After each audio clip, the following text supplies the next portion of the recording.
Fantastic. It's so nice to see you. Yeah, likewise. Likewise. How are you doing? I'm all right, man. I'm all right. Yeah. Busy. I'm always busy. I feel like I'm always busy, but I like being busy, so I'm not going to complain. Kind of a Yeah. crazy time of year too, always, right? Yeah. Yeah. Yeah.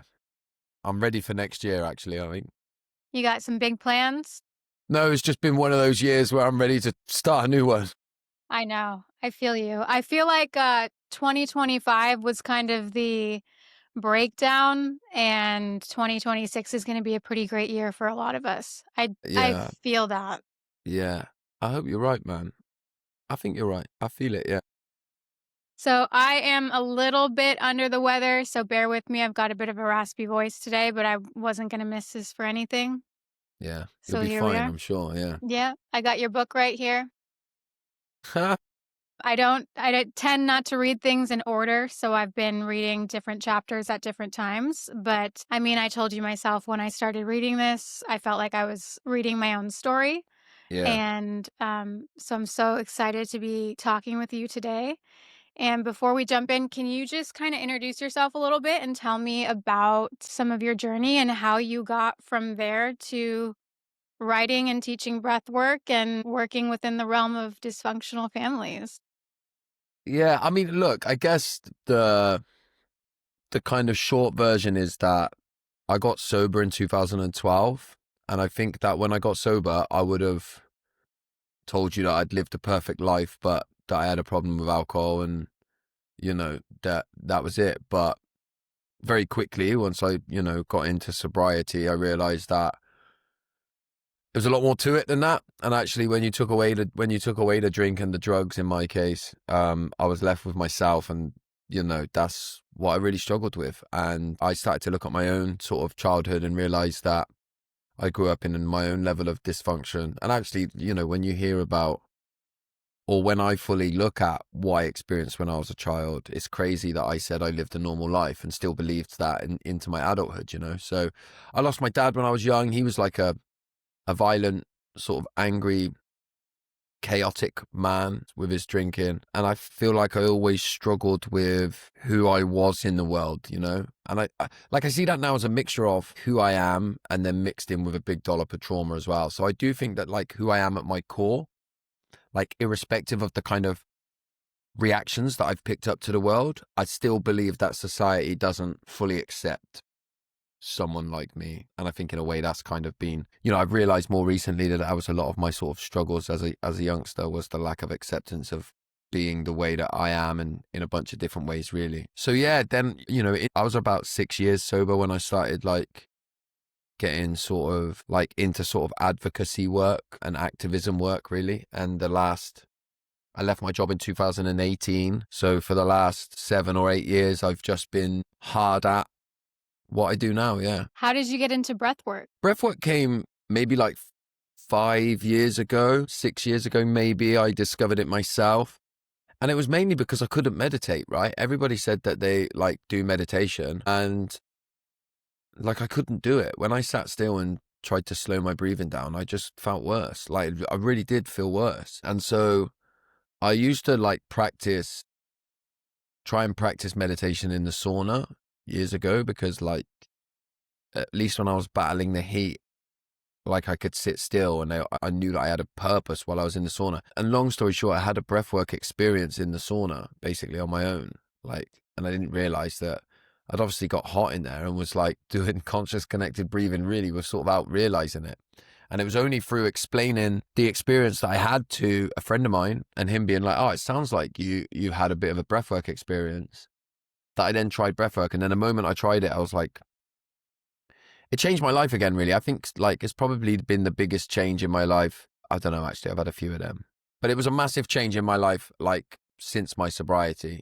And so I knew then that I wanted to bring it to people in a way that feels accessible, which is like at the core of a lot of what I do. I think a lot of the work I do is about trying to like humanize and normalize some of this work and not get too lost in like some of the ways that it's presented that don't resonate with people like me. Yeah. Like I wanted it to resonate with, and when I say people like me, I mean like the true version of who I am, you know, which is like I'm a fighter, you know, I'm a street person, you know, like I've found myself first in like gangs and stuff like that, you know, and so there's some positive.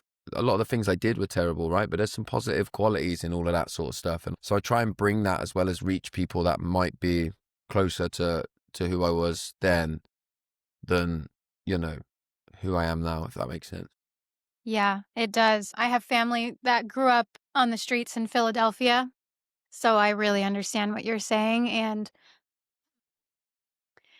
I think two things that you said are ringing for me, which is that you feel like you want to make this accessible to people in a way that's like more relatable. And that also something along the lines of like society doesn't always respond well to someone like you. Hmm. And I think that's kind of the point. I think that you're a nonconformist and you're saying a lot of things that people are afraid to say, Hmm. especially like in a culture, in a worldwide culture that seems to be more centered still a little bit, I think, around cancel culture and people, following the trends and tiptoeing around things. And then a lot of what you share sprinkles in some of the spiritual community stuff, which I came from too, like self enlightenment, breath work, somatic healing. But something I learned from that community is there's a lot of bullshit in there and a lot of it Yeah. is surface level.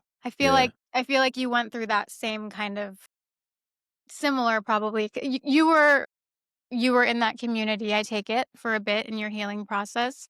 Yeah. Yeah. And like, I'm still involved in parts of it, right? I just feel like a lot of people think that like, spiritual communities are like, by definition, like the safest, nicest places, you know, and they're not, man. Like, they're the opposite, really. They're the opposite. Like, like, I always say if you're like raging narcissist, whatever that means, yeah, you're gonna go and hang out in spiritual communities, right? And you're gonna pretend that you're like in there. So it's full of them, right? It's Mhm. full of Yeah. them. Not everyone in there is, right? Of course not. But it is full of them, and there's a lot of like, I call it like fancy dress, you know, where people are like dressing the right way and speaking in certain ways, and they think that that's what makes them spiritual. I've got like spirituality is like the core of what I do.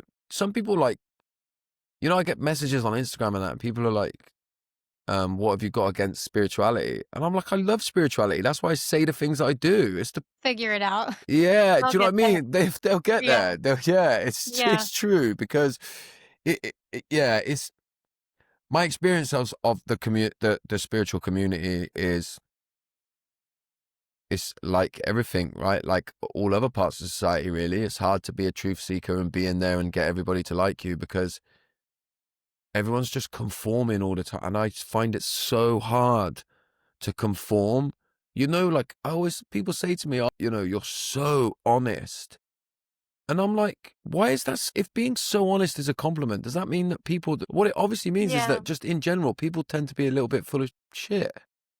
Well, yeah, I mean, sadly, I'm at the point where even social media, I try to stay away from it because everything is so curated. Everyone is Yeah. selling something. Then you've got AI coming in. You don't even know what's real. So you are a breath of fresh air right now. And people are either going to be triggered by that or they're going to be drawn to you, which is what you're experiencing, it sounds like.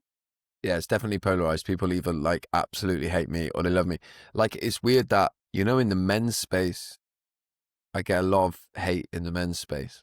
Like a lot Wh- of men doing men's work, which Why is is like why is that? a lot of them say that I, keep people stuck in victimhood, that I talk about a victim, that I get people in a victim mindset and stuff like that. And you know what? Like I'll tell you this actually. I was at an event yesterday, right, that was for children with parents in prison. I saw that. Yeah, there's 150 people there, right? So everybody there, like of them 150 people, that's professionals and people with personal experience that want to help, that want to do something for these kids. Yeah, there's 150 people there. I reckon 1 in 10 were men, Hmm. right? So then you do a couple of workshops. One of the workshops that I did was on um, domestic violence, and we're talking about like perpetrators and stuff like that. I'm like, there's no men here. Why? Like, there's so many men doing this work on themselves now. Why do I never see? And it's not that is indicative of charity spaces, right? When I go to these spaces, the children of alcoholics space is the same, right? Why is there such a lack of men? And I speak to a lot of men, and they will often tell me that, I focus on things, why'd you focus, why'd you care about politics? Why do you care about like those things that you like have no control over? And I'm like, because I'm not a narcissist. Like I understand at the beginning you have to work on yourself. I had to focus on myself for like 2 or 3 years and only myself. And if Yeah. you are out there and you're listening to this and all you can do at the moment is focus on yourself, that's good, man. Keep doing that. But it is not more, you're not more spiritually enlightened if you've got to a place where you don't care about the victims in our society. And I think that the men's space wants to just pretend that you get wow and then look after your own backyard. And I'm like, I don't want to do that. I want to, like, I owe it to society as well, for what I did to society and the way that I was and the way that I can be. I'm dysfunctional, yeah. So like, I think that I feel guilty about stuff that I do. And so I should feel that guilt and live a life where I act on that guilt, not pretend that it's not there. Does that make sense, what I've said? Like, No, it does. I feel like no one's perfect. I mean, we're human beings. We're flawed. I think we're all a little effed up. We live in a very traumatic world for the most part. yeah, But there's people like you and I who look within all the time continuously with the intention of self-reflecting and taking accountability and seeing where we can do better. And then there are people that aren't doing that. And I'm curious about the thing you're experiencing with men because my experience with men, and I don't want to generalize, I love men, I love women, I love people.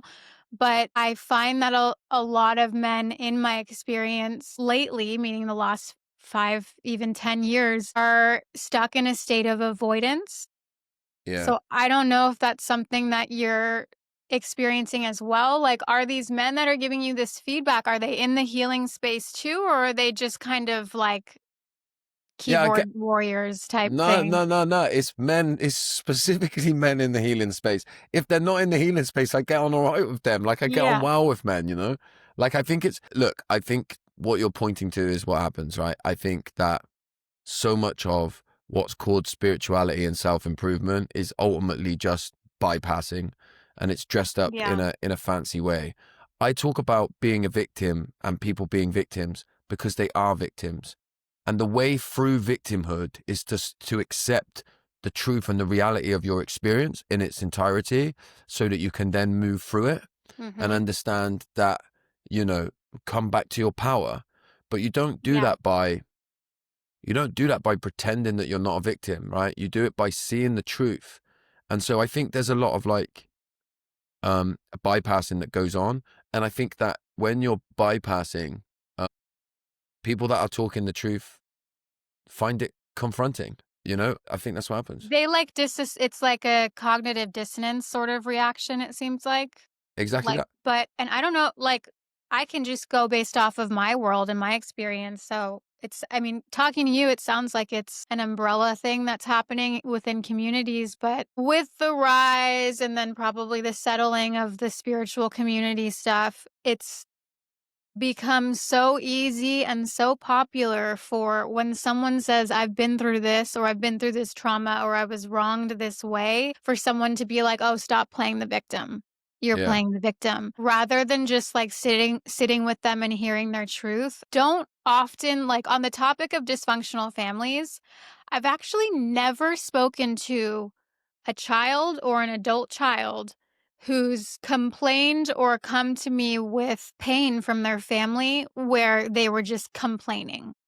Hmm. They weren't just complaining. It was something that usually I find that children of dysfunctional families actually don't even start to realize what they've been through until they're well into adulthood, which it sounds like you said it's so crazy that you thought you had such a normal childhood, right? Looking Yeah. back. Yeah. Yeah. And like you're right. The kids, I think the kids tend to do the opposite. In fact, they tend to just like do the opposite to complain and just make themselves as acceptable and likable as possible. You know, that like that's kind of what I did. I mean, I had a lot of anger, right, that I tried to get rid of in like various sort of dysfunctional ways. But I just tried. I never complained. I always tried to get people to like me. The only people I see complaining a lot in the space of dysfunctional families is the people complaining about people trying to own their experience. That's the Right. only complaining, right?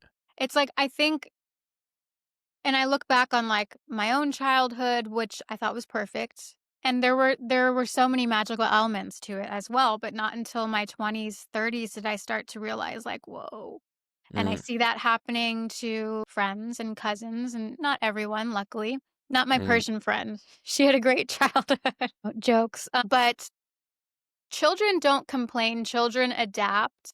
yeah, And I think that's what winds up creating, well, I know it's what winds up creating the specific internal dialogue for children, which winds up being an issue for them when they're an adult, where they're walking around with shame or no confidence or thinking they're the problem all the time, or the inability to build a full life for themselves or have healthy relationships or independence. And I think that when you come from dysfunction, toxicity, and trauma, you get to a point after suffering long enough, which it's the elongated suffering that winds up, I think, bringing us to our knees as human beings, whether it brings us to God, sobriety, or just a big old reality check of like, wait, something is wrong here. yeah, I think a lot of people that grew up in dysfunction wind up becoming, in their 20s, 30s. I just listened to your podcast with Dr. Sherry Campbell and then the author of the Golden Child Scapebook. yeah, yeah, yeah, yeah. What's her name again? I don't remember. We'll figure it out. I'll We'll cut that figure it part out. off. I'll find it. Yeah, No, yeah. fantastic. Both wonderful episodes, but what stands out for me too is that Sherry is talking about this journey with her mother into her 40s. Yeah, And then the other woman you're speaking to is talking about, she's like, "Well, I didn't realize until I was like 33 or yeah. whatever it was." And it's something that really follows these children into adulthood until they finally wanna, like, create a healthy life for themselves, and they're just going up against a wall and things aren't working, and then it's like, "Well, why aren't things working?" And then you really start to look around and question and see with new eyes. So I don't know what I'm going at that No, no, point, no. but But I hear your point because what you're saying is it's like it's through the pain, right? You try all these things, right? And you're sort of looking externally, right? You're looking to try and find an answer until the pain gets too much and you've searched everywhere and somehow you land on, let me take a look at myself, right? And then you look at yourself and you go, oh, okay, like we did, like you're talking about that we did, and in those podcasts where it's like, oh, this is like an internal thing. This is something that's gone on in my life.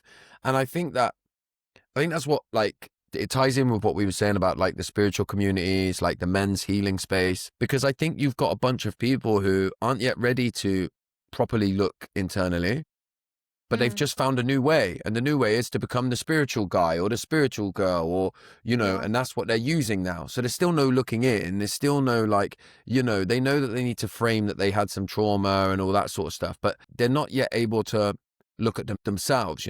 So when you're somebody who is looking at yourself and you've got to a place where you're comfortable and you understand that you're a human and you have a full range of emotions, they get uncomfortable with that.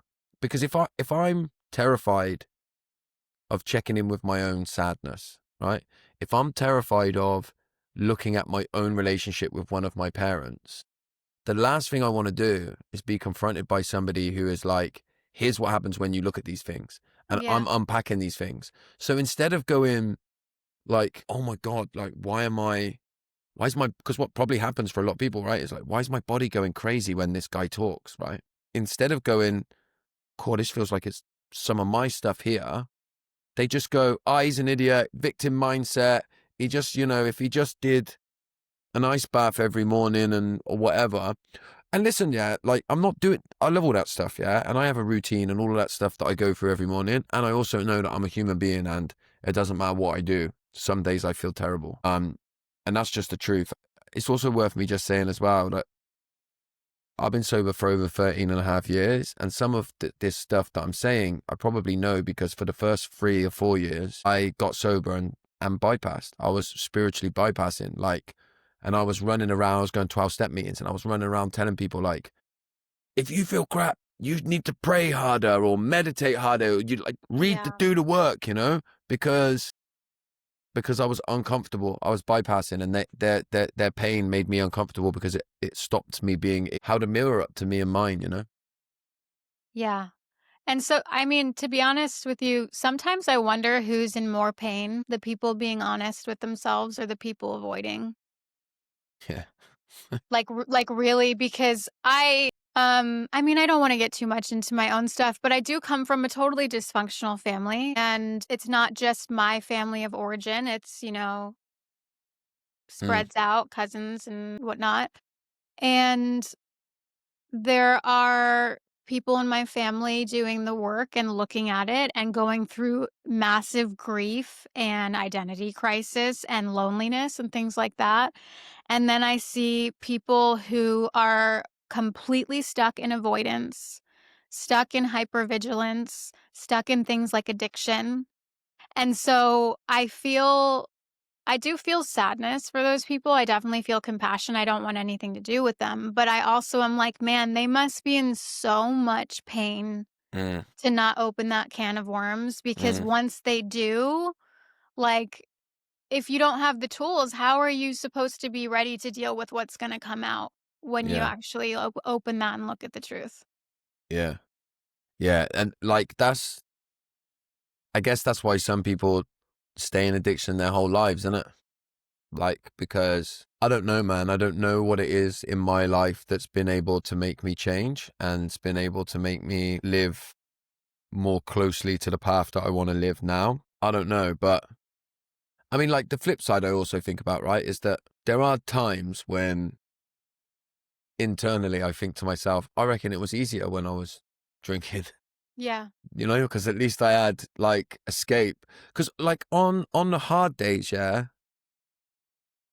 I get low, man, get low. Do Yeah. you know what I mean? Like it's not, and like that, those like low days are probably lower,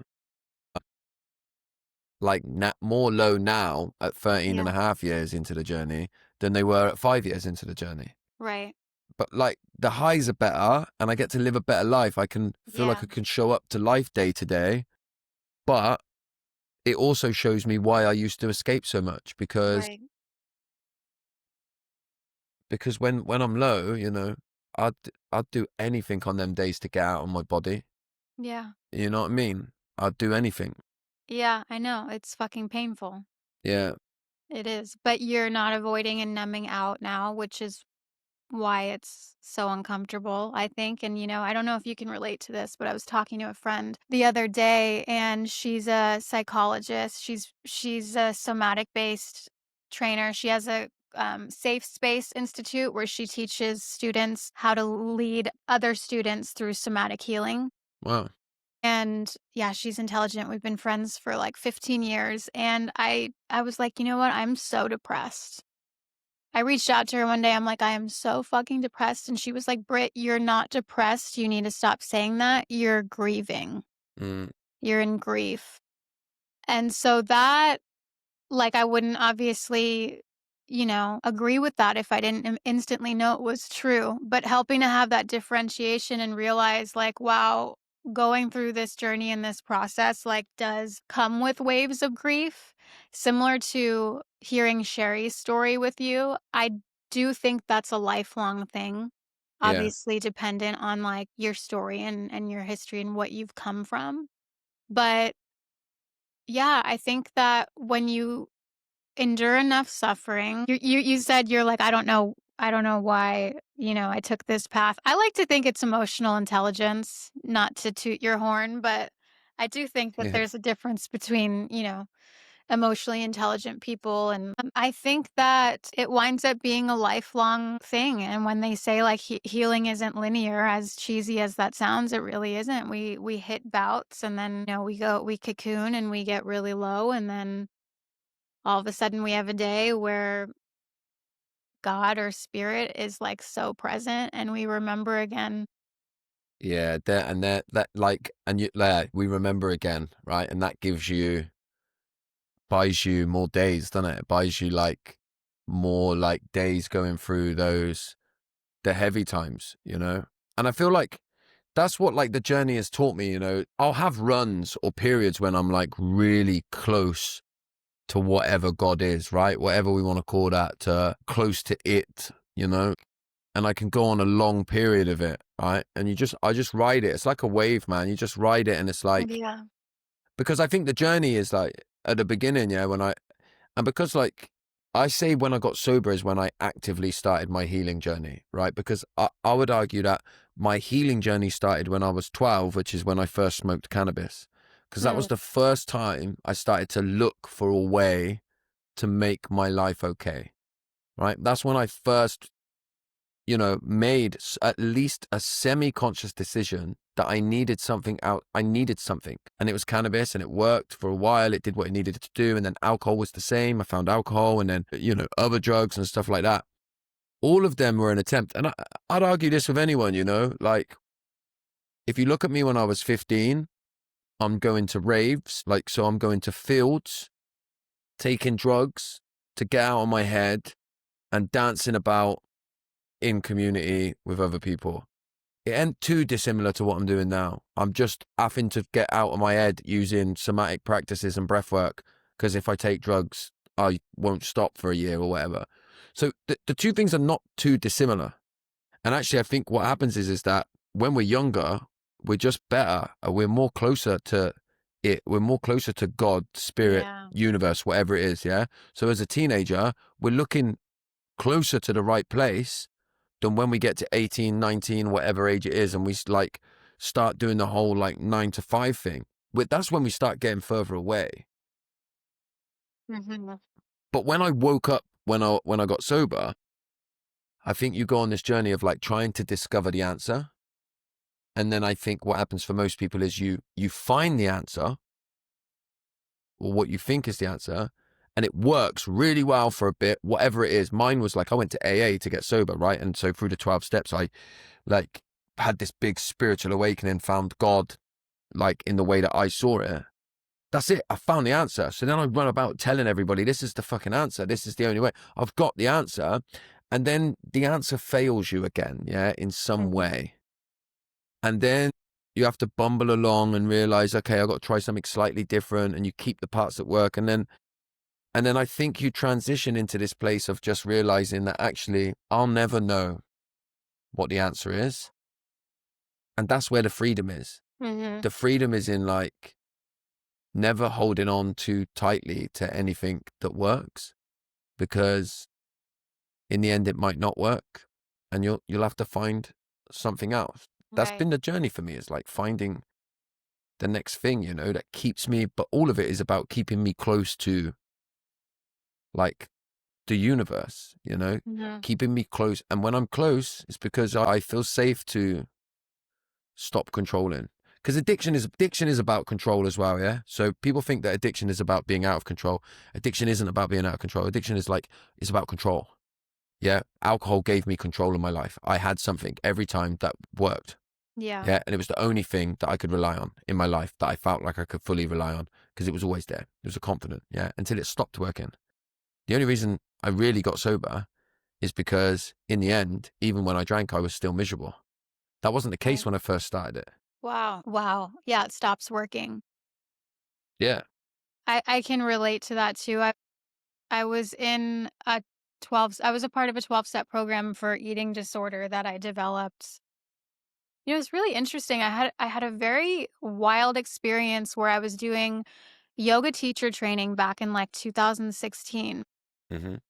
And maybe it was 2007. But they were teaching us about the different limbs of yoga and Sanskrit words and whatnot. And we learned about this word called ahimsa, which means nonviolence. And they teach you not to be violent to others, but also not to be violent to yourself in action and in word and in thought. And that night, and I've never told anyone this before, but that night I went home and I was dealing with a lot of family stress. My dad was just committed to a psychiatric ward. I think it was the day Trump became president the first time, and went to do what I did for relief, which was binge and purge. And then I thought of what I learned earlier in the day about ahimsa, and I, like, actually paused and was like, "I can't do this to myself." And it was the first time I realized I had been bulimic for half my life. Wow. Wasn't even registering that that was such a coping mechanism. I just thought something I do sometimes for, like, relief, but it never fully, like, came to the surface until I started to really learn about, like, nonviolence and not harming myself. But I mean, that was a coping mechanism for me for half my life. I wound up also in communities and 12-step program. I had a coming to Jesus moment too, where I was like, Jesus is everything. And Same. then, I had that. yeah. Yeah. And look, I love Jesus. I don't consider myself Christian. That's a whole other thing. That's a whole other Same, tangent. man. I've got probably the same story as you on that Yeah, front. Yeah. I love Jesus. I think he is the original homie for all of us. I think he came to remind us of where we come from and true love, but I don't think he intended to be worshipped. And I'll leave it at that. Yeah. I love him in the same way I love Gabor Mate. Who? Do you know who Gabor Mate is? No, you're gonna have to send me something. Oh my God. I can't believe you've not. Yeah. You need I'm to not get there on. yet. You need to get on Gabor Mate. What about Alan Watts? Do you know Yes. those? Yeah. Yeah. So I love him like Alan I love Watts is a Alan trip. Watts. Yeah. He's Just a like, trip. yeah. Like I've, I got a tattoo of Alan Watts. I got a tattoo of Gabor Mate as well, which is less impressive because you don't know who he is. But, oh my God, you need to get on Gabor Mate. I don't even know how to try to spell the name you're saying right now. Well, his surname's spelt mate, but it's got a thing over the E. Thing is the Okay. technical term. Well, mate, like the tea, mate. Yeah, maybe. That super spiritual tea that everyone's always drinking, Yeah, at the yeah, yoga retreats and whatnot. No. So yeah, I mean, I had all that too, and I feel like when you think you've found the answer, it's almost like a big fat dopamine hit. Not that it doesn't work, because for me, when I fell to my knees and found Jesus, like that actually really did help me start to move away from my family in a way where I was moment by moment choosing myself, not in a selfish way, just in a way where it's like I can't let myself be hurt and abused anymore. But yeah, I mean, it gets to, like you were saying, it gets to a point where those things aren't everything anymore. And I think it's because at the end of the day, every day we're with ourselves. And whether it's one of those good days or one of those days where it feels kind of excruciating to be a human being, that's what we're left with. And I think some of the answers are just acceptance, compassion, presence, and knowing that we don't really know until we get to the last page of our journey and go back home to wherever we come from, and just accepting that we don't have all the answers as little old humans here. yeah, And I find God most in other people, yeah, in synchronicities in nature. Beautiful day yesterday. I just moved to Nashville, Tennessee yeah. from LA after 30 years. I'm not used to the Southern hospitality. There's also Southern hospitality of like, what do they say? Bless your soul, which is the same thing as saying like, fuck you, sort of. It just comes off. It's like Southern spiritual bypassing, I guess you could say. Yeah, But there's so many kind people here. And I find that when I go through moments of doubt, all of a sudden these little angels get sprinkled on my path and kind of yeah, help walk me to the next chapter. And to yeah, me, that's God, that's spirit. And yeah. So yeah. what do you think? But I'm similar to you. So I had the come into Jesus thing, and I've had various things like that, right? And in the moment, I'm not sort of lying. I'm not like they are working, right? They're doing what they need to do. And I almost like encourage and allow for like placebo in some of the things that I do. Yeah. As in like, let like that's what faith is, right? Let me just give myself to it and see what it does. And I do it all the time, even with like certain types of supplements and stuff, you know? I was Yeah. joking with a friend recently because he just bought a load of these mushroom coffees, right? And we always joke that me and him were always trying something else, right? And he's like, have you tried these mushroom coffees? And I was like, mate, I have actually tried them. And he was like, did they work? And I was like, yeah, for 2 weeks, man. I thought they changed my life. And then they stopped working, and then I had to find something else. And he Yeah. was like, well, the same will happen to me. And he tried them, and sure enough, 3 days later, he was like, these things have changed my life. Yeah, I'll bet you if I rang him today, he'd be like, oh yeah, I forgot I was Yeah. even taking them. So Oh, like, it's so good. that's like a smaller version of when I think anything that brings me to myself and brings me into now, brings me present somehow, right? That's where God or whatever you want to call it is, right? It's there. When I'm like lost in a moment with somebody, yeah, if I'm in flow, we're in a conversation and you break out of it and you think, wow, I was fully in that. Like, that's when nothing else matters. And so there's been moments in my life when I've felt like super close for super long for a bunch of different reasons, right? Like when I found Jesus, like, often if you like get in new relationships, people feel that at the beginning. It's not Yeah. fake, right? It's like, you're bringing each other totally present. I'll tell you the time when I felt like the most serene, and that was when I'd planned to take my own life, and Mm. I was going to do it. That pushed me present, you know? And I Wow. think that when you understand that presence, yeah, that presence is where you find God, you realize that that's all we're doing. We're all here just trying to find presence, we're just looking in silly places, but it's all about in it from like the people who are like into extreme sports to like people that do drugs to, and I've had the thing with food, probably not to the extent sounds like you have, but I got bad with binge eating, like, and it Mhm. was bad, but in the moment, when I'm in that moment of acting and binging out, I'm fully in my body. I'm fully present. But it's an illusion in those instances, right? Because I'm not embodied. So when you get present and you're embodied, like you do with breathwork or somatic practices or Interesting. think You're things like in your yoga. fully in your body, but you're not embodied. Yeah. Yeah. Yeah. Yeah. Because Tell me more of what you mean by that. so when you're fully present, say I'm addicted to, let's just say it's food, right? And I'm fully eating everything. When I'm eating, everything else is gone. I'm fully in that moment, right? I'm fully in myself. I'm in what I'm doing, yeah? I'm fully just eating. And anybody that's seen me eat, particularly if it's a binge, will see it's a horrendous sight, yeah? There's no chewing or shit. But I'm in it. When I'm embodied, right? To be embodied is like grounded and I'm rooted in what I'm doing. I'm not like rushing it. I'm not acting out of a place of like fear and terror.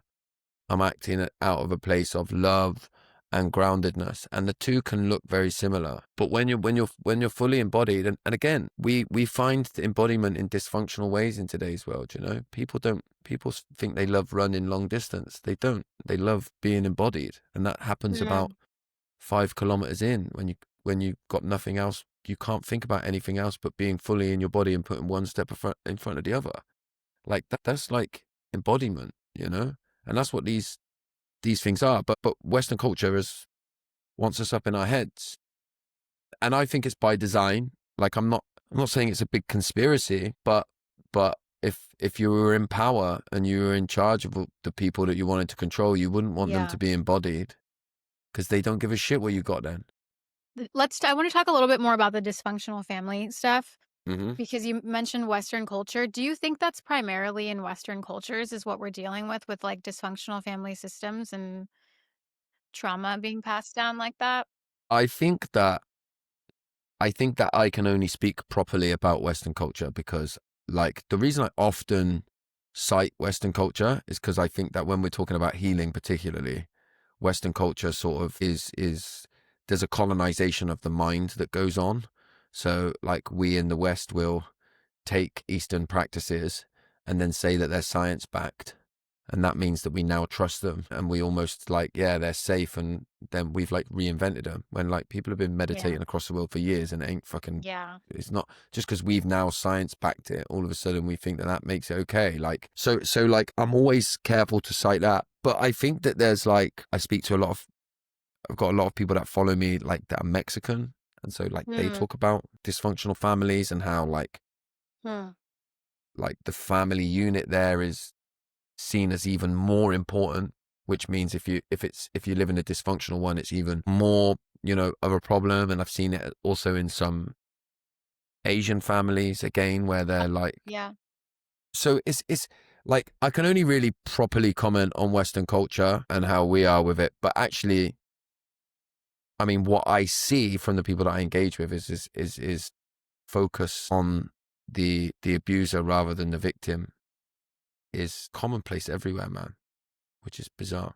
It seems like, in my experience, at least from what I've seen, the more dysfunctional a family is, so long as they're all still in contact, the how do I wanna say this? The family first, family is everything, pack mentality is stronger than any, like, just balanced family that Yeah, I've seen. You yeah, know what yeah, I mean? Like, yeah, you're either part of the pack and it's family first and you're one of us and you're loyal, or you're not one of us yeah, and you're seen as, like, a threat.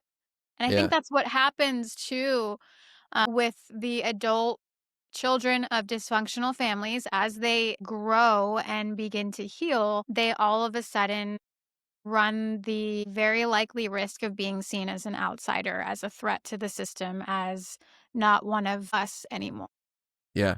Well, that is like, that's what happens, isn't it? If you start talking about the dysfunction in a family that's so desperate to not look at the source of the dysfunction, they'll make you the problem. So that happens like on a family level. And then I think the reason it happens on a societal level is because like the family system is just like a smaller version of the societal system, right? Societal system is exactly the same. It is exactly the same. What do you we mean? we saw it like in during COVID, right? So if you just park whatever you think about COVID to one side for a minute, for the people that are listening, when COVID happened, people took that and used it as an opportunity. Those in power used it as an opportunity to just abuse everybody, right? And so, but society does that anyway. So we've got abusive people at the top, right? And there's sort of a like conscious acceptance that they don't serve us, right? I know you're in the States and I'm in England, but like, ultimately, if you ask most people, be really honest, do you think the government serve us? Like, be really gut level honest. Everyone's like, no, they don't give a shit about us. Right? So we sort of know that. Yeah. And yet when shit goes wrong, it's changing a little bit now because people are starting to call out the structures, right? But, but previously over the years, what we've always done is we've found a scapegoat. So here at the moment, it's gone back to being mainly immigration. So a lot of people are angry. They're angry because they're living in a dysfunctional system. So that's what Mhm. siblings do. Siblings get angry because it's not a happy home. But they can't look at the alcoholic dad or the abusive mother or whatever it is because they feel like they can't change that. So they point to the scapegoat, the one that's getting in trouble at school, the one who goes, Mm. and it's normally the kid who's going, I don't think dad should be drinking like that. Everyone goes, shut Oh, up. Your dad loves you. Don't be like that. So we yeah. create a scapegoat in the family system, and we do that in society. If I go, I fucking like during COVID, I don't think what they're doing's right. Like, I feel like they're mugging us off.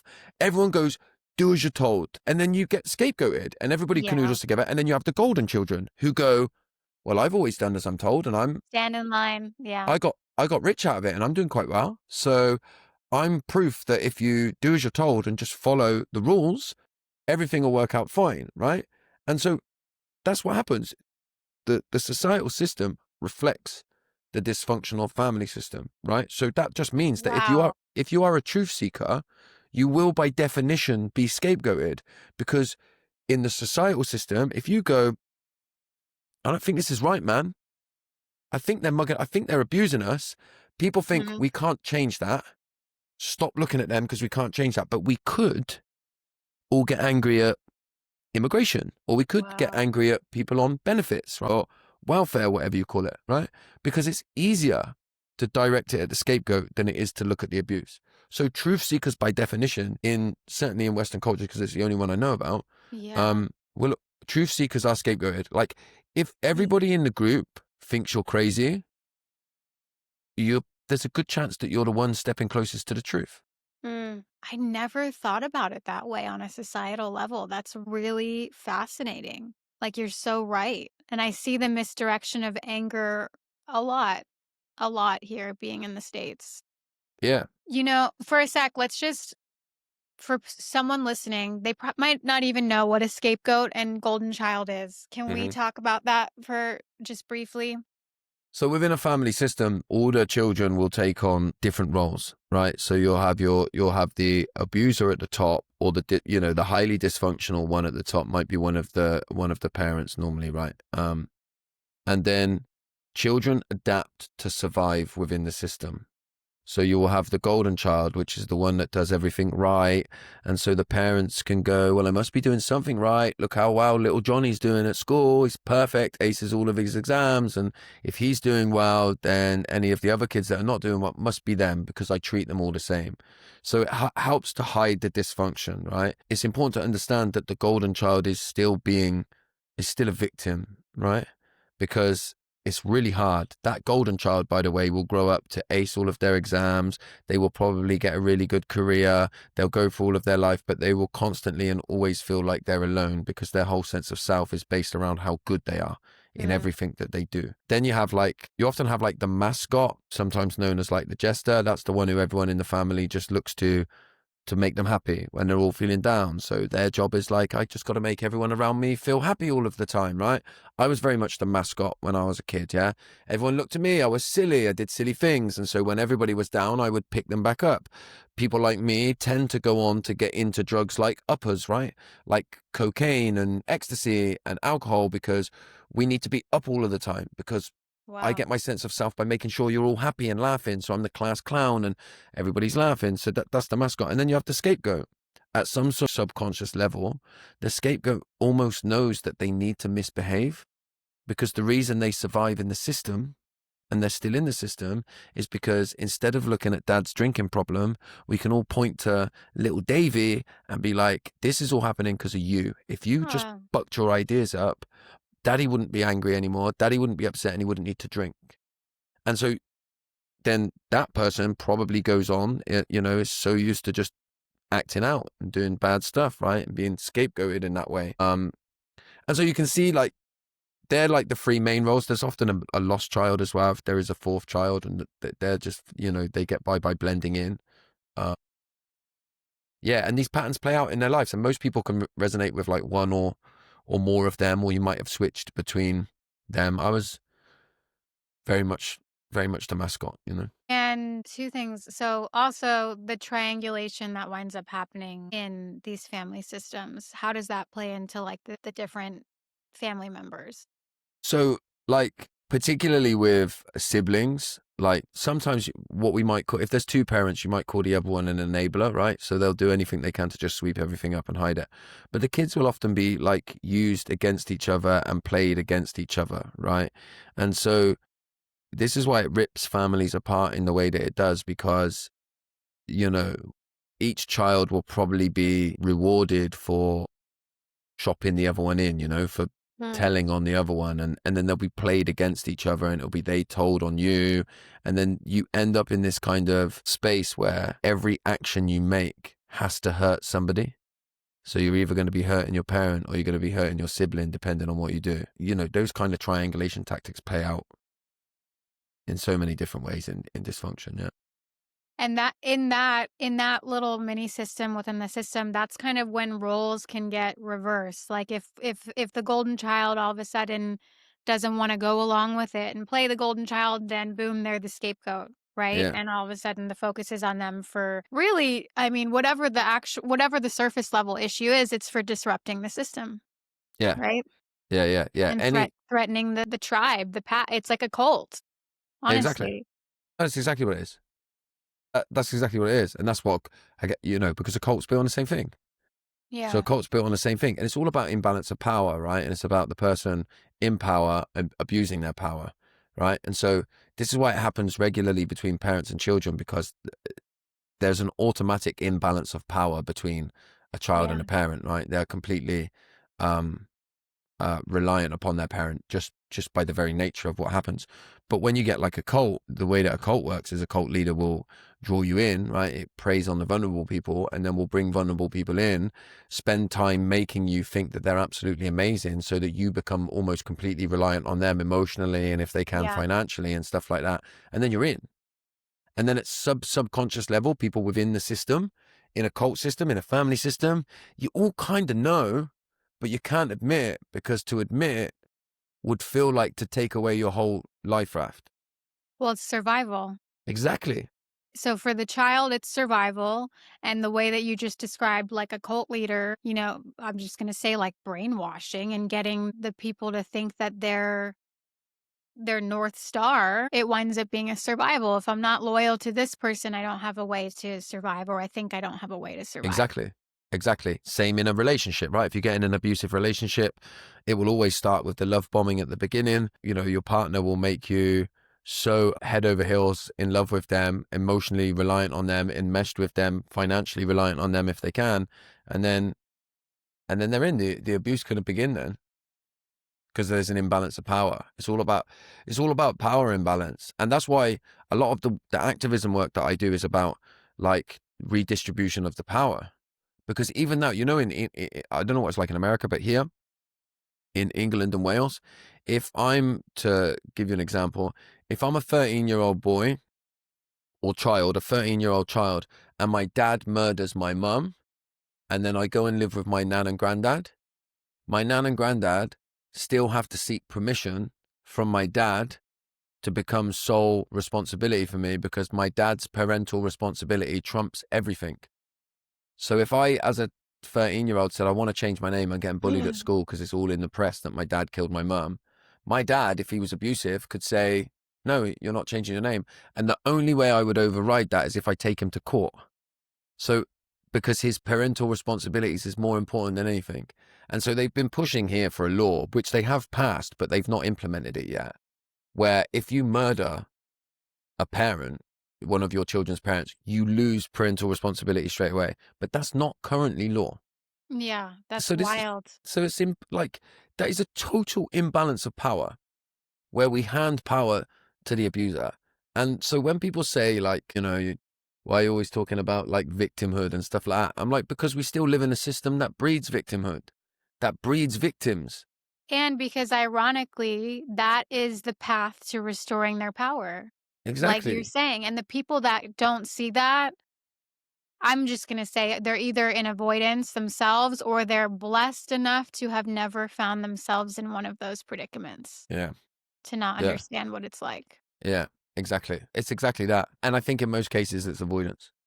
Yeah, I think a lot of people are in avoidance. Like I said, I mean, I think that we generally live in a pretty traumatized society. And so most people struggle facing themselves. I was going to say, I'm surprised to hear that coming from men in the spiritual community. But then again, I'm not because I was in the spiritual community and I see all the bypassing that happens there. They don't want to look at the dark Yeah. stuff. Yeah. I don't know if it happens more in men, by the way. I know that I'm a man, right? And I do work in the men's space. So, like, yeah, I have like men playing out their shadows. I don't even know them. And they're like in my DMs telling me what I should and shouldn't be doing. I'm like, I don't even Playing know who out you their are. shadows. Yeah, Yeah. it's so true. Yeah. And look, look, don't for a second believe that I want them all to like me, So, I give it the big one about, yeah, fuck them and all that sort of stuff. But there's a part of me that wants them to like me. So that's still Of my course. shadow playing out. Do you know what I mean? So I still could probably be hyper vigilant and see stuff that's not there. So yeah, Yeah.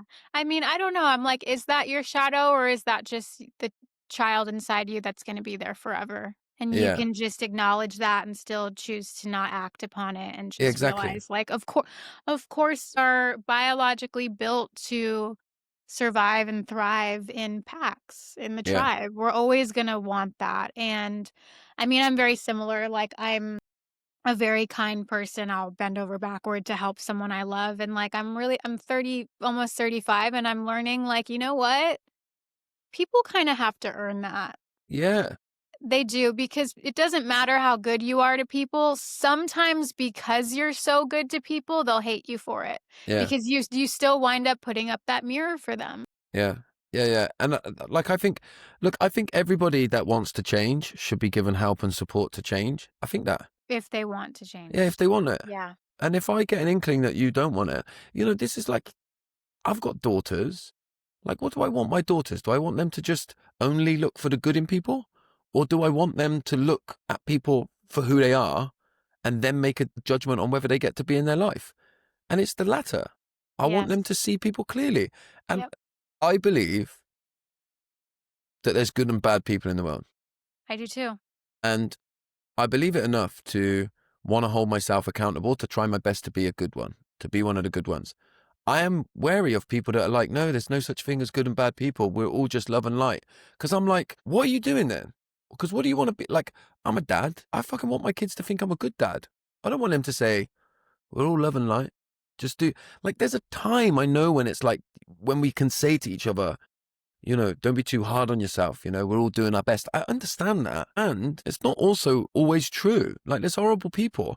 And if I'm around somebody and I get a sense that they're horrible, especially if it's a new person that I don't know yet, I'm not going to waste my time trying to figure out why they're making my body feel crap. There's too many people that make my body feel good. Maybe they're just not my person, right?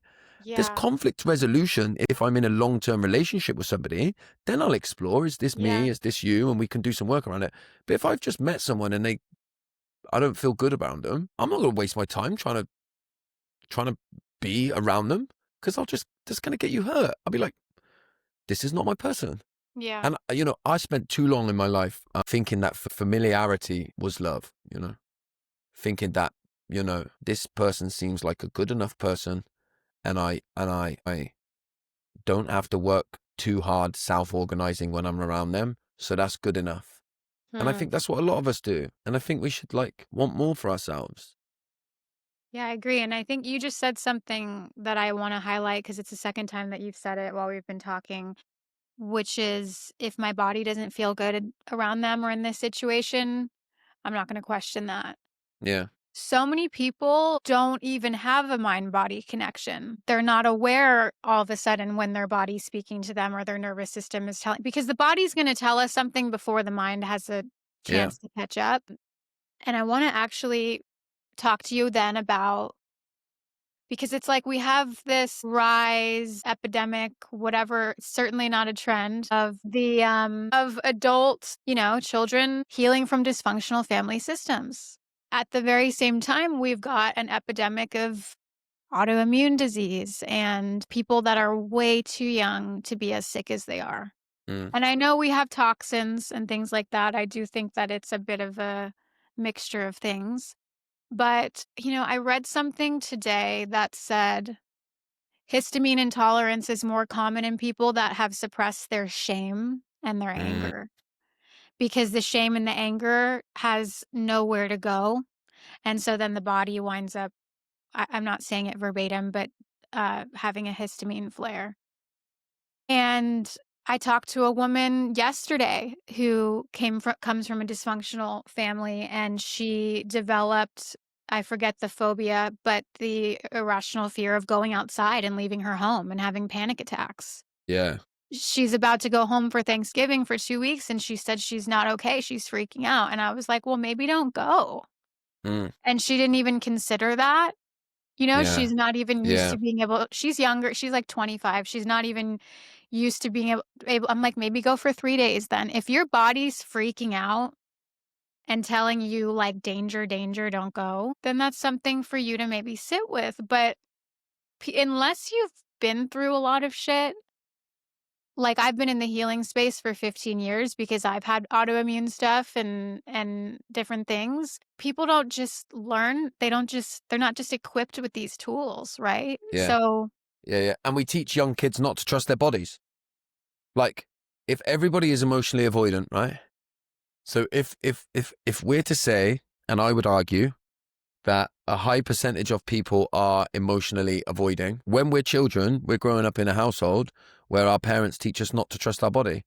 Because as a child, I might go, this doesn't feel right to my mum or my dad. This something like I don't feel very good. And if my mum and dad are emotionally avoidant, they're going to go, there's nothing going on. Don't be silly. So of course I disconnect from my body. I don't have a choice. If I grow up in an emotionally available house and I go, something doesn't feel right, my family are not scared of emotions. So they go, well, let's talk about it. What do you feel? "Oh, I got a feeling in my tummy. How long have you had that? Wow, I walked in yesterday and I felt like you and mum were arguing. Okay. What, yesterday? Oh, you know what? We were. So what you felt was right. And what, Yeah. you felt anxious ever since? Yeah, I feel like you two are not good. Yeah, yeah, we're not. We've had an argument yesterday and we're a little bit off.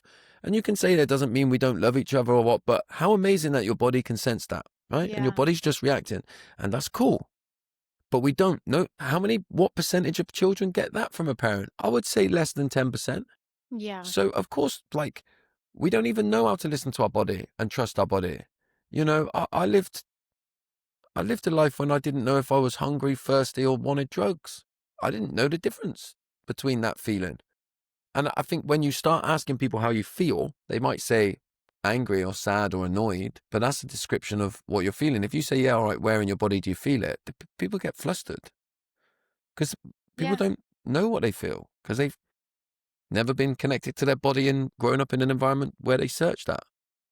I had a wild experience recently. I have like severe TMJ. I'm constantly looking like I'm being exercised. I'm like every Yeah. day I wake up in the morning like that. And I just tried Botox in my jaw for the first time to release those muscles. And it usually doesn't provide relief for a couple weeks, but a few days after, I was able to stretch my jaw, like move the fascia and the tissues in a way that I haven't for a very it brought me back to when I was 8 years old. I was hospitalized for my first autoimmune condition, and all of a sudden, I was home a few weeks ago doing, like, yoga, but really moving my jaw, moving my tongue. I felt scar tissue where I had a tongue clip surgery. I felt like my fascia here releasing to the point where it was, like, painful only because it's never released that far, and it was so wild to me to just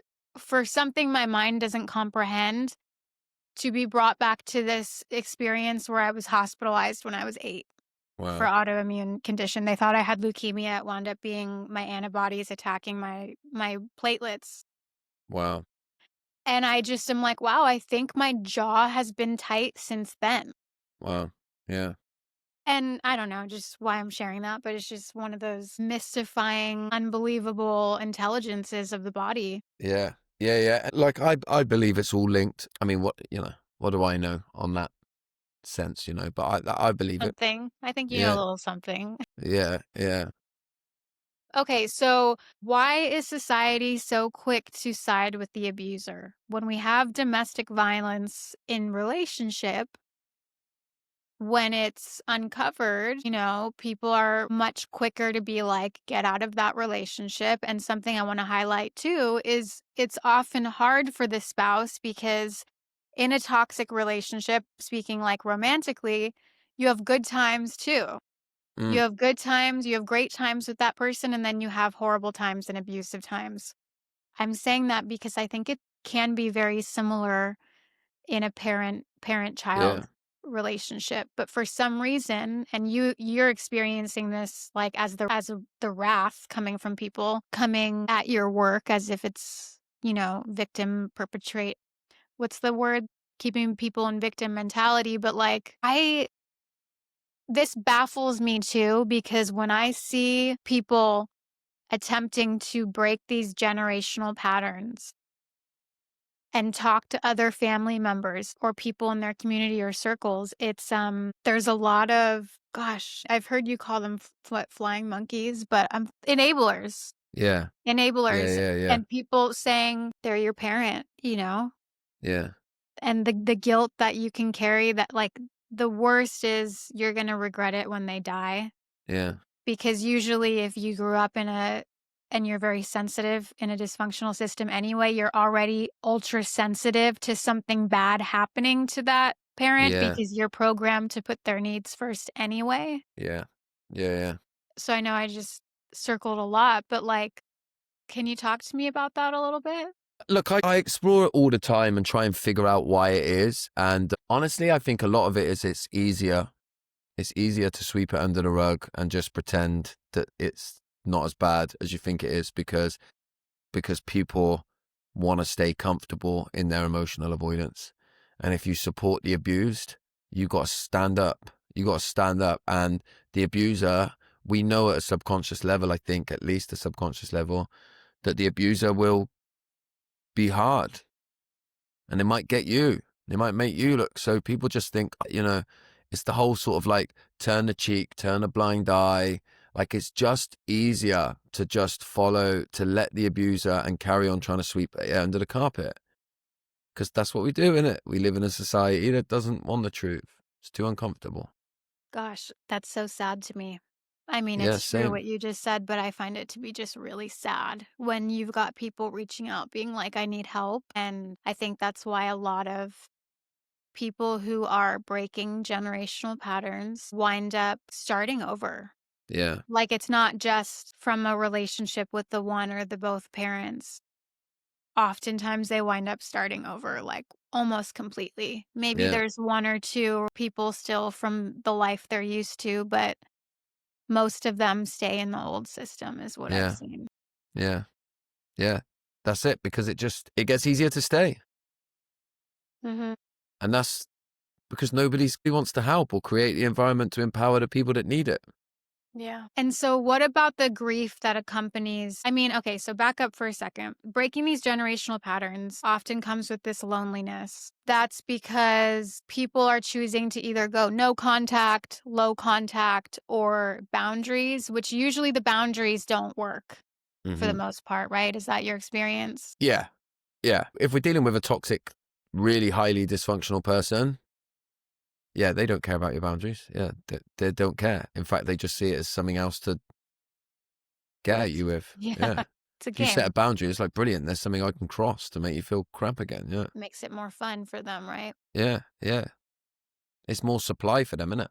So what about the grief that comes with okay, so then at that point, I feel like at that point as let's say an adult trying and it's like going to war, trying to break this pattern, trying to recover from the dysfunctional family system, trying to remove themselves from the role they've been playing. At this point, they've probably been seeking help and support or just communication for years, Hmm. resolution for years, and nothing is working. So they get to that point where they go, okay, is it easier to shut up and stay? Or do I keep going and choose myself and start over?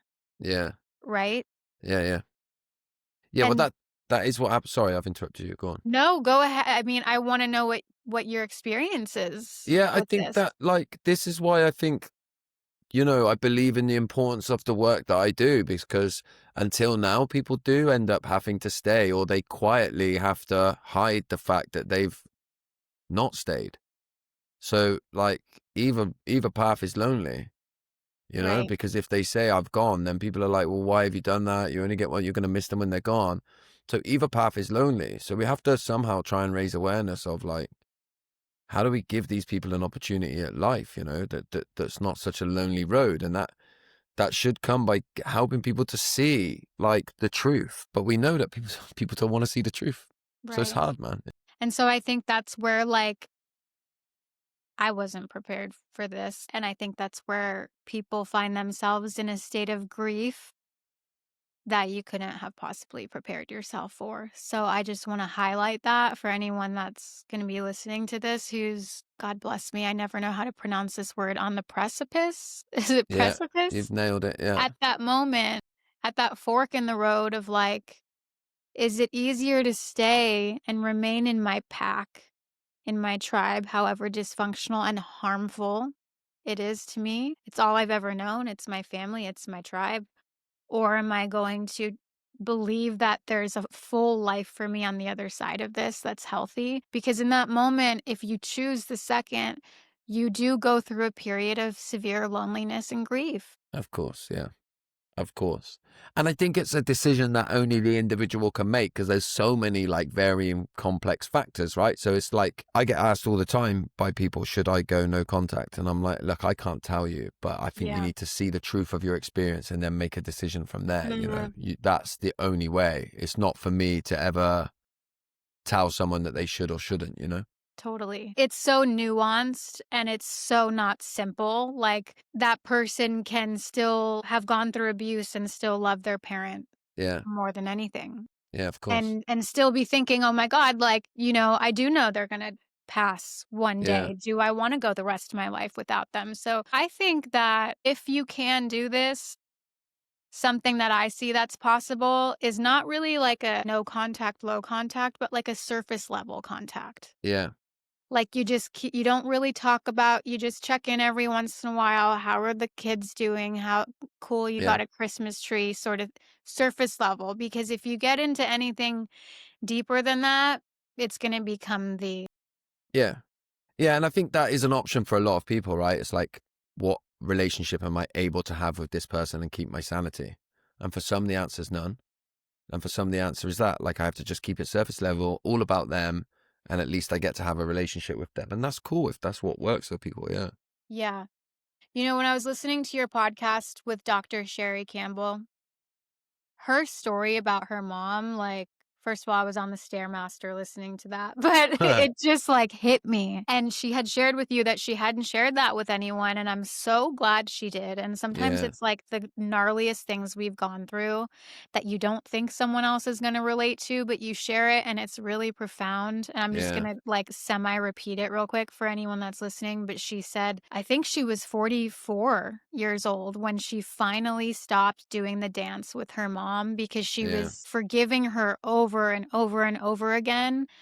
And she had this experience with her mom where she was, I think, in some type of dance. I don't know if it was an altercation, argument, or just forgiving, but she said that she felt like she could see it in her mom's eyes, a look of disgust and how much she did not respect her because she Mm. kept forgiving her over and over again.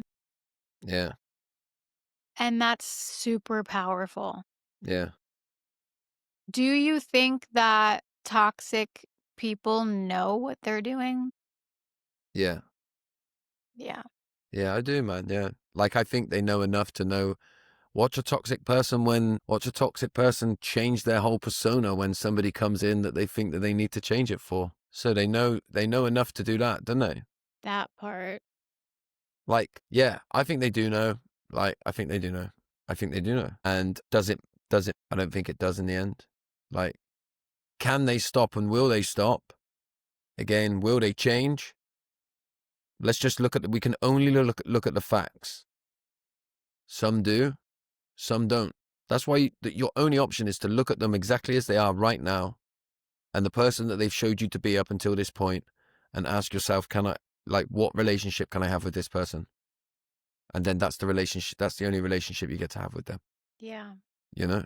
Because you can't spend your life hoping that they'll change. What you certainly can't do is keep changing your life in the hope that it will change them, because that won't work. You shared something this week, I think, not necessarily about toxic family members. I think you were talking about influencers, about character versus charisma.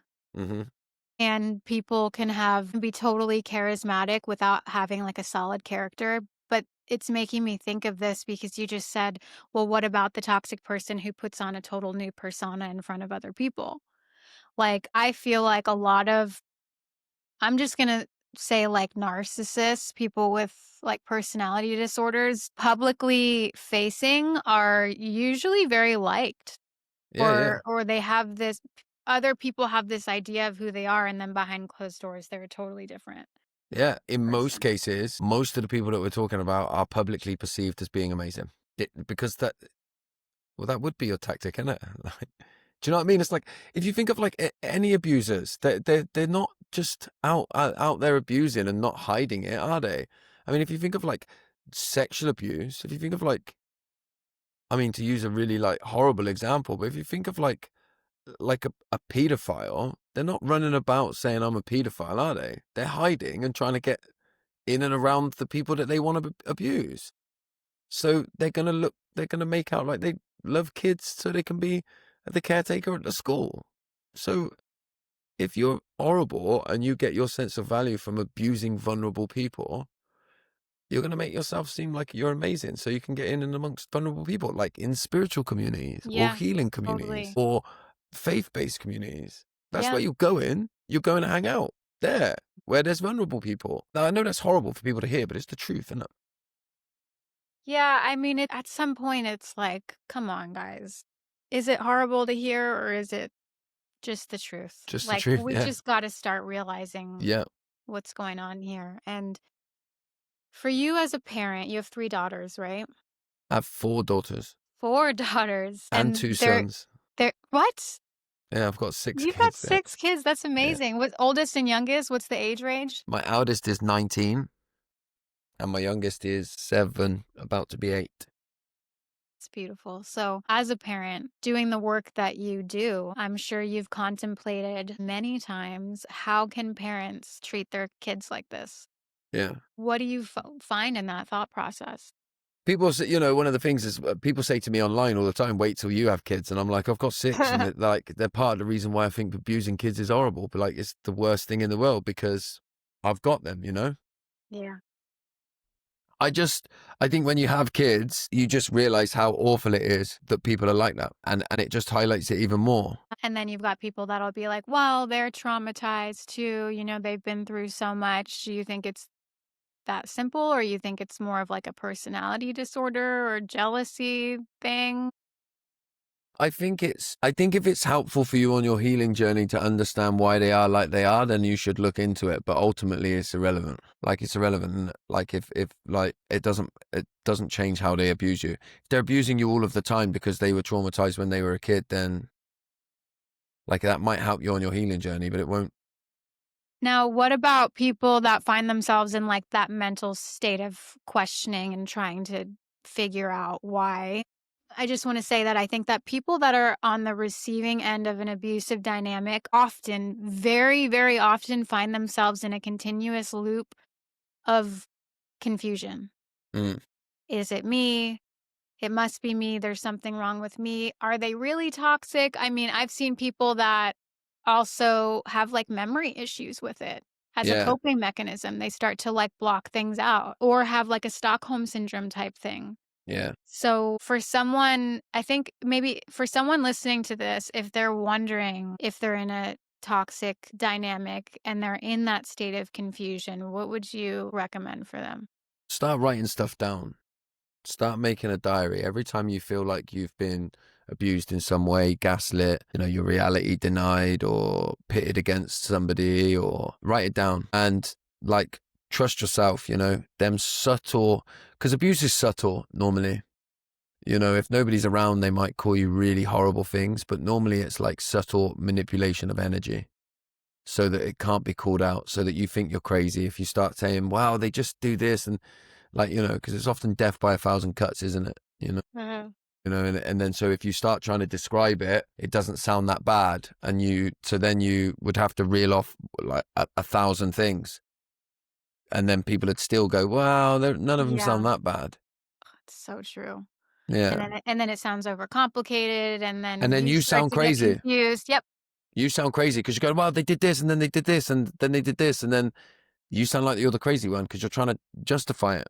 So I always say, like, write it down and then trust what you write down. I think, gosh, it's been an hour and a half already. One of the Yeah. last things I want to bring up, something that I remember, first of all, when I found you online, I was like, hell yeah. I was definitely one of those people that was team Josh and not like, what the fuck is this guy doing? But you're saying a lot of things that I think people are afraid to say, and you say it really bluntly. And something that you said, I don't remember what it was, but it was looking at and painting anger as a positive emotion rather than one to be Yeah.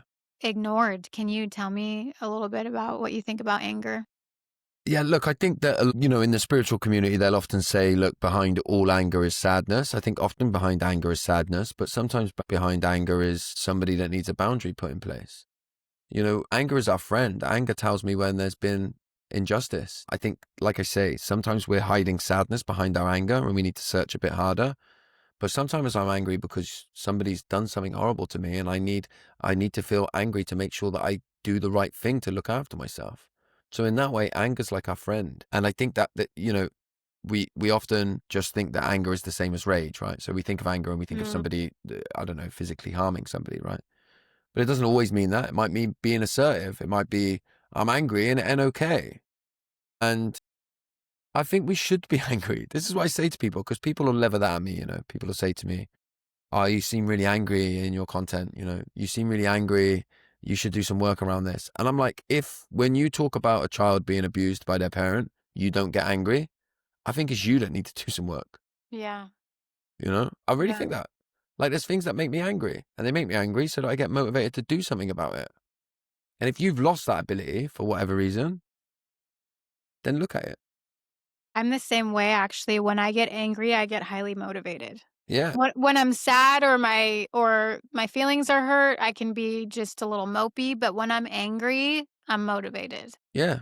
Which is the function that it's supposed to be. I Yeah. also think this is completely almost has nothing to do with the topic, but I think that society is just also used to like more feminized men these days, and we are just I don't know, we've just turned our cheek to anger and not embrace it as a healthy compass, the I think healthy that compass that it is. the pendulum often swings too far the other way.